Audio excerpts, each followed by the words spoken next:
Hi, welcome back. My name is Kathy, and this is my podcast. I decided to go in a different direction with this. I want to supercharge my writing interest and comedy interest. Have you watched that 3-hour Cat Williams interview? In it, he's wearing a vault chain, and he definitely let a few things out of that vault. It's amazing. The truth feels so confrontational to liars. I try my best to live an honest life. I have no real reasons to lie, but not everyone deserves to hear me because they don't want to listen, or they simply won't. I realize I'm afraid to write down a whole episode because it will break my hand, metaphorically. I want to talk off of my natural brain. Whatever I'm thinking, I should just let out. I'll have to get better somehow. I have to do it every day and stop caring. Just talk.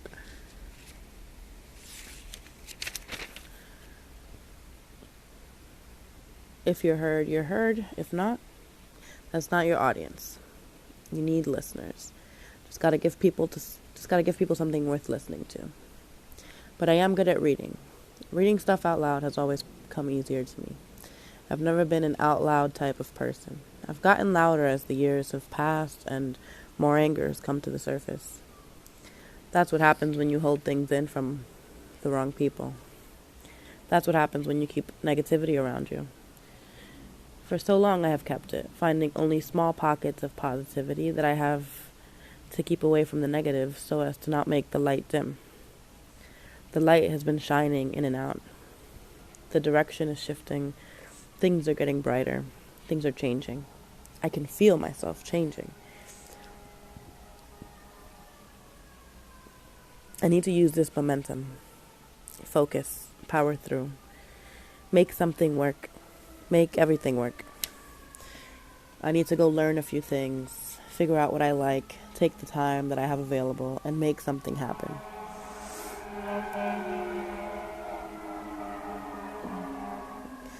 New York living, am I right?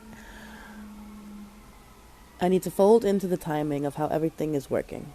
Make sure I'm aware of everything I'm doing and put things to good use. The resources I have need to be put to use.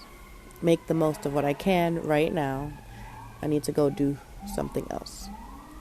I have had to make some lifestyle changes in the last few months, and I'm just making sure to try and hold myself accountable for them. I seriously need to use my phone less, go outside more. I probably won't while I'm sick, which is right now. But alas, the presence of that is here, and I could use it less while I'm inside as well. Make more use of time, try changing up my visuals. Play the music, but leave the phone alone. Read the books, stay off the phone. Let them wonder. Let them.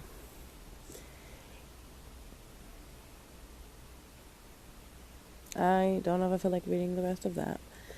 Right now, I will find another spot to go off of.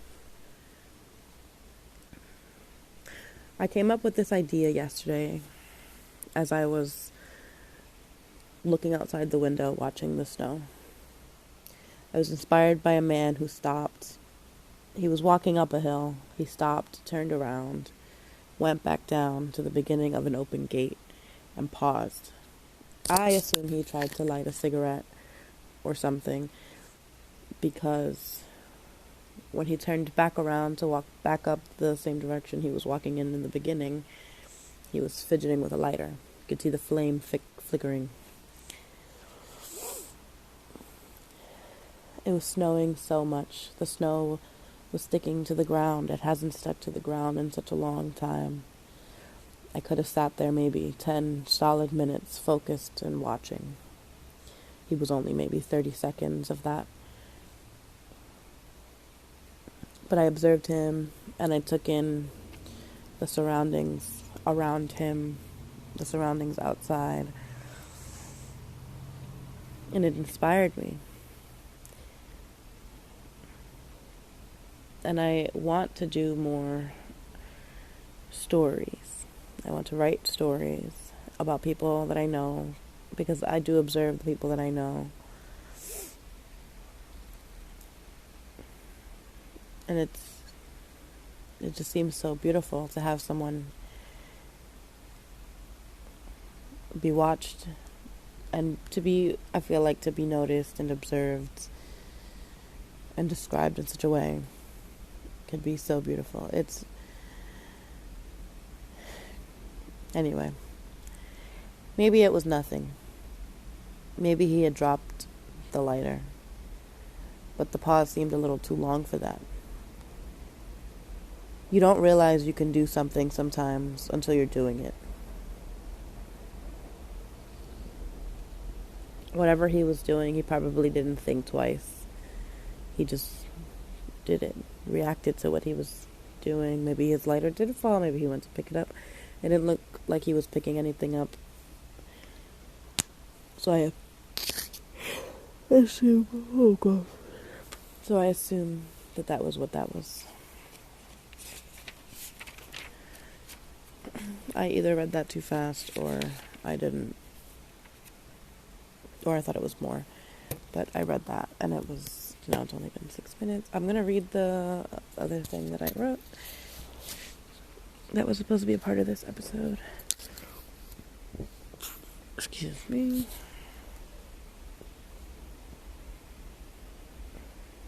Yeah, this one.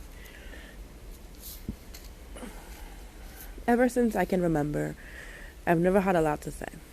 I feel like I was never really taught to use my voice except for to be polite and to mind the gaps. I'm not very good at speaking to people in person. I just really have to be comfortable with you. And I really, really have to trust you. I've been through a lot. And I've got a few trust issues. So it's a little hard for me to open up. So I feel like I'm going to get hurt every time I open my mouth to speak and someone interrupts me. People want me to talk, but very seldom do they sit there and listen. Seldom do people sit there and listen, but when they do, you feel so important to them and they feel important to you, and you build a connection and you build up a bond. And the more you share and the more they're receptive, the more you want to share and the more they'll share. And pretty soon you'll have built yourself a friendship. And those friendships really keep you going in the times you feel you can't. And I'm so grateful to my people. And I have, since writing this, started letting them know. Because good people can seem so hard to find when you're blinded by negativity.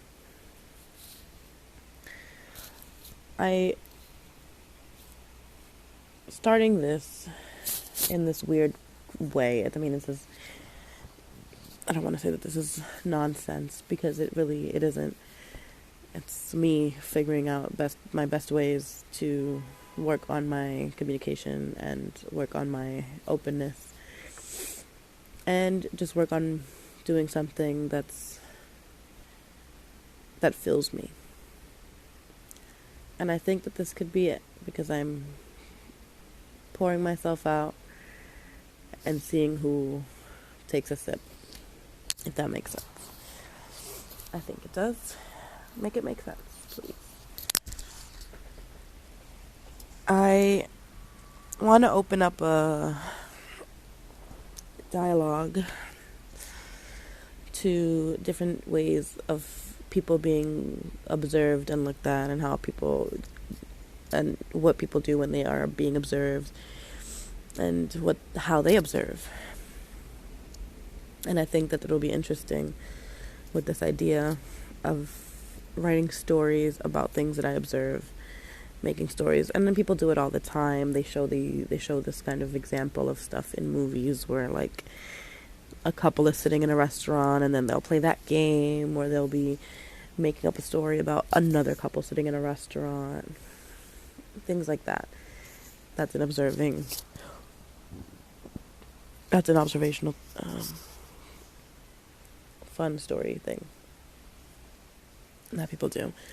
And I don't usually do that. That's not usually what I do. I think it's going to be more of me writing stories or making up stories about, not even making up stories, just writing stories based on things that I have observed.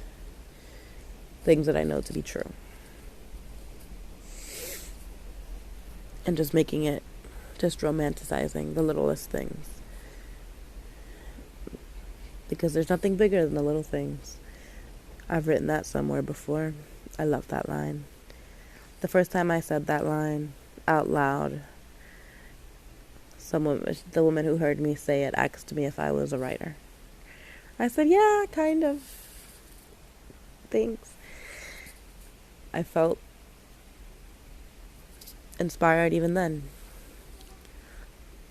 I call myself a writer because I want to be a writer. Sometimes saying things out loud doesn't really help you get them, though. It sometimes will even help the process. Just putting in the work and making sure you do the steps is what really drives the label. So if I want to be a writer, I need to write. Damn it. That's to myself. Thank you. I feel like I've said so much in this 11 minutes. I hope you can all decipher everything. I feel like I sound a little down. I feel like I am. It could just be me being sick. I'll allow it. I am a little tired. I feel a little, what's that? Is it a Molotov cocktail when you have a mix, like so much of mix of shit? I feel like I have the vitamins, the Excedrin, the tea, the soup, the the Tylenol, cold and flu, and just the overall coughing and sneezing and not even sneezing, blowing my nose. It's all just congestion. How do we feel about congestion? We hate it, right? I can't be the only one. Everything feels so at a standstill right now, which in some ways is peaceful, but in some other ways kind of just feels like it'll go back to being the way that it was. It's hard to put into place the lessons you've learned if you're no longer given the fight. You've got all these weapons now in your arsenal and you can't even use them. You've got to just kind of keep them ready.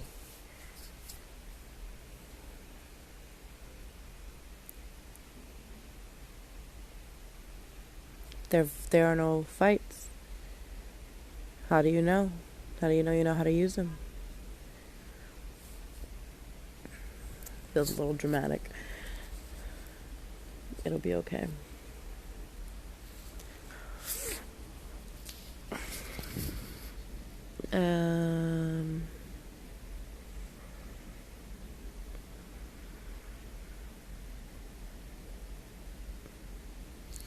I'm not quite sure what my passions are anymore. I'm gonna try and go learn some, figure some out.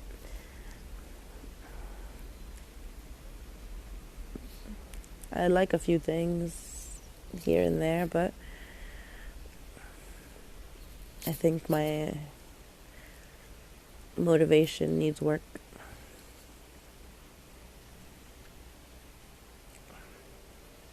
This podcast feels like a therapy session right now.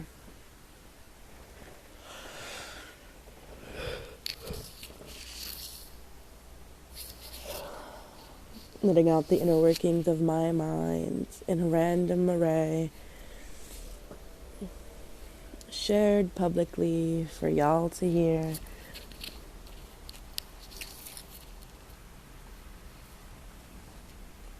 And I get a few plays. I hope this isn't sounding too uncohesive. I didn't get this far in the writing down process. I thought what I had would be enough, but it was only about 5 minutes. But hey, I can talk. And I could keep talking. I'm proud of that. It's been hard to get here. I haven't cared, really, to even want to get here at some point. But I'm here now. And I am happy to be here. I think the sick is making me feel depressed. And I'm trying to speed past it, go through it the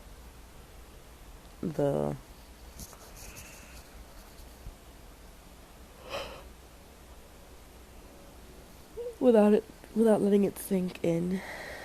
I don't want it to sink in. I can't let it. I'm not ready.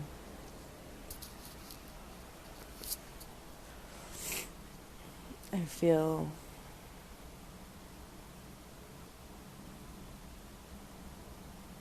just feel down. And I don't mean to down the vibe. I feel like I've said enough. I mean, I'm okay. I'm gonna be okay. I'm just sick and I'm down.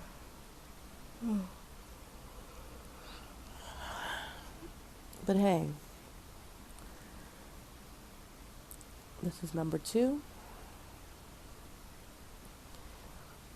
And I'm happy I made it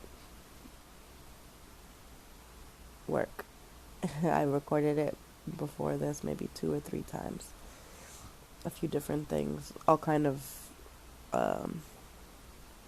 focused on that second part about the friends, and then your friends meaning so much.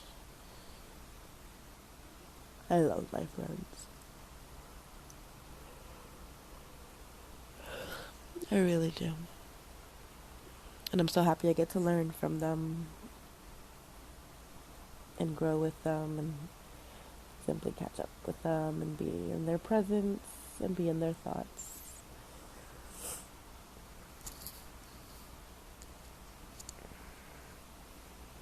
And I'm a little resentful of the time that I wasted not spending more time with them.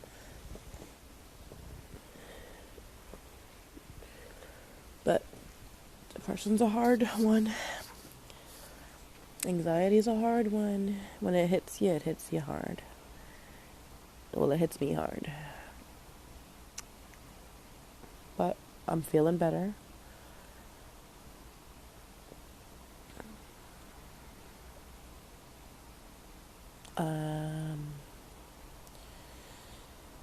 What else can I say?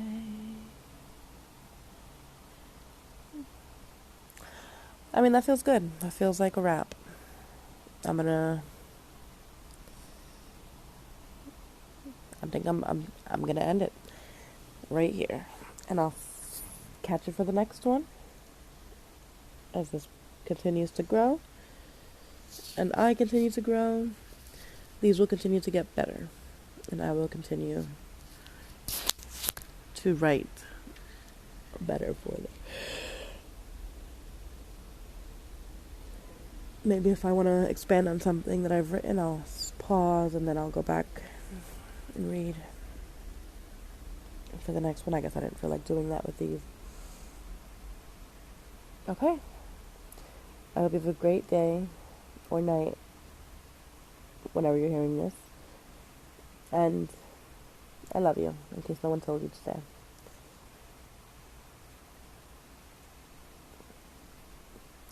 Bye! And just as a cute, quick little edit, Molotov cocktail is a... What is it? I'm so sorry. I really had it. A Molotov cocktail is a hand-thrown incendiary weapon consisting of a frangible container filled with flammable substances and equipped with a fuse. That is not what I had at all.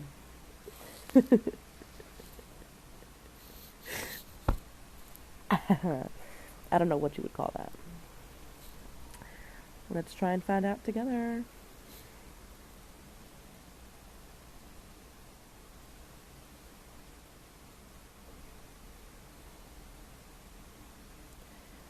I think I wrote something.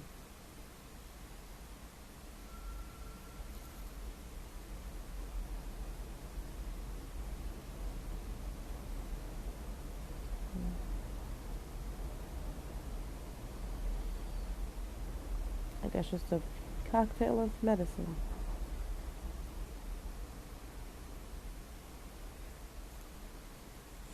That's so funny. I really thought it was... Where the fuck have I heard that?